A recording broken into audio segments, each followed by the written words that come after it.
നിങ്ങളിലേക്ക് സ്വർണ്ണവില കൃത്യമായി എത്തിക്കുന്ന ഈ ചാനൽ സബ്സ്ക്രൈബ് ചെയ്യാനും നോട്ടിഫിക്കേഷൻ ലഭിക്കുവാനായി ബെല്ലൈക്കൺ അമർത്താൻ മറക്കരുത്.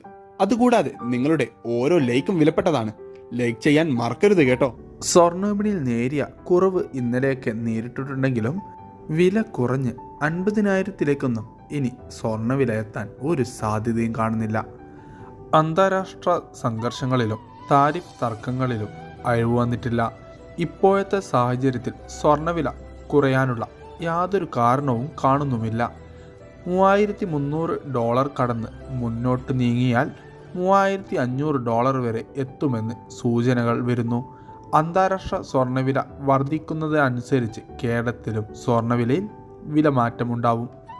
സംസ്ഥാനത്ത് നിന്ന് 22 കാരറ്റ് സ്വർണ്ണവില ഒരു പവന് 70,520 രൂപയിലാണ് വ്യാപാരം പുരോഗമിക്കുന്നത്. നിങ്ങളിലേക്ക് സ്വർണ്ണവില കൃത്യമായി എത്തിക്കുന്ന ഈ ചാനൽ സബ്സ്ക്രൈബ് ചെയ്യാനും നോട്ടിഫിക്കേഷൻ ലഭിക്കുവാനായി ബെല്ലൈക്കൺ അമർത്താൻ മറക്കരുത്.